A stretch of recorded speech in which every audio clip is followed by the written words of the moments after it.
Media మిత్రులకి నమస్కారం. Hyderabad book fair మీకంతా సుపరిచితమే.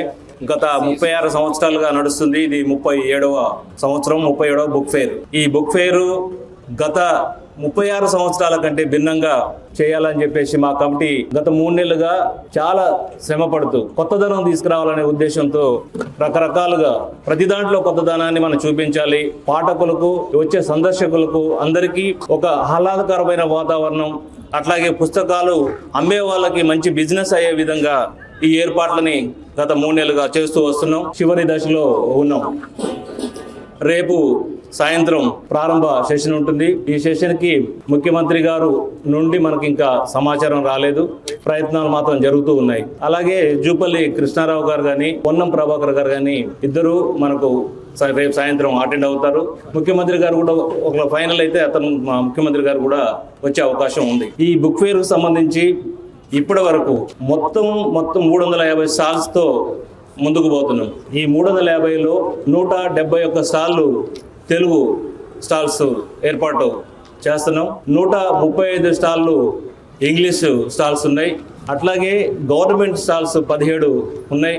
అదేవిధంగా రైటర్స్ కోసం సపరేట్గా 7 స్టాల్ని కేటాయించాం. ఒక్కొక్క రైటర్ అంటే ఒక స్టాల్లో ఒక రైటర్స్ 4 కూర్చుంటారు. వారికి తక్కువ రేట్లో ఈసారి ప్రొవైడ్ చేస్తున్నాం. ఇవి కాకుండా ఈసారి ప్రత్యేకతలు 2 వేదికల్ని మనం ఈసారి పెట్టుకుంటున్నాం. అలాగే మొదటి ఈ వేదిక, ఇప్పుడు మనం కూర్చున్న వేదిక బోయి విజయభారతి ఆ వేదికగా నామకరణం చేయడం జరిగింది. దీనికంటే ముందు ప్రాంగణానికి దాశరథి కృష్ణమాచార్య గారి ప్రాంగణం పేరు పెట్టాము. ఆయన శత జయంతి సందర్భంగా ఈ పేరుని పెట్టడం జరిగింది.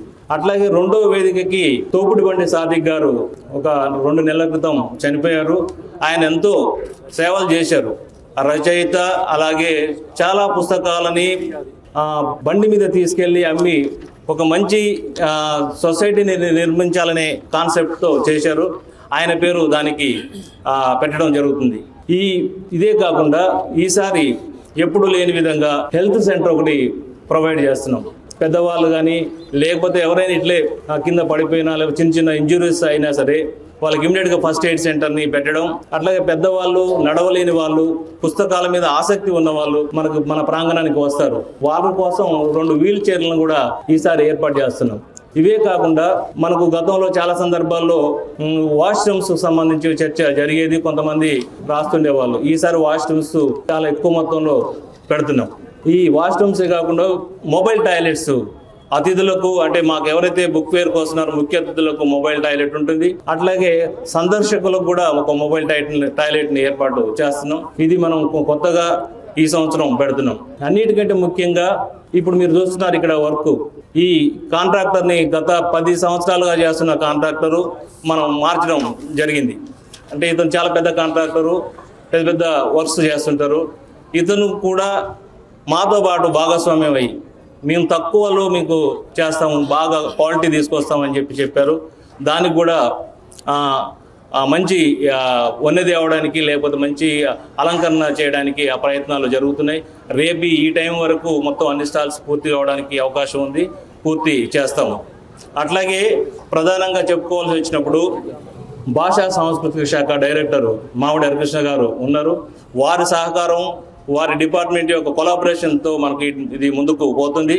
అలాగే మనకు బాలాచారి గారు సాహిత్య అకాడమీ సెక్రటరీ, వారి సహకారం కూడా మాకు ఈ బుక్ ఫేర్లో చాలా ఉంది.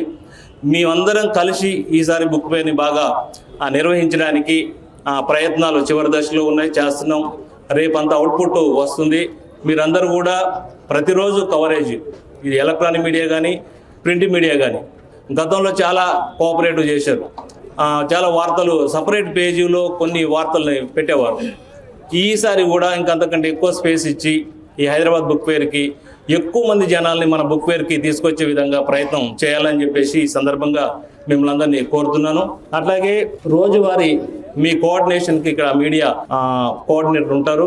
అతనితో మీరు కోఆర్డినేట్ చేసుకోవచ్చు. రోజువారీ కార్యక్రమాలు ప్రతిరోజు ముందు రోజే మీకు ఇవ్వడం జరుగుతుంది. లేకపోతే లేటుగా వచ్చినా సరే కార్యక్రమాలు ఏం జరిగినాయి ఏంటి అనేది మీడియా కోఆర్డినేటర్ ద్వారా మీరు తెలుసుకోవడానికి అవకాశం ఉంటుంది. అన్నీ కూడా జాగ్రత్తగా మిస్ కాకుండా ప్రతిరోజు కార్యక్రమాలను మీరందరూ ప్రింట్ చేయాలని, లేకపోతే టెలికాస్ట్ చేయాలని చెప్పేసి కోరుతూ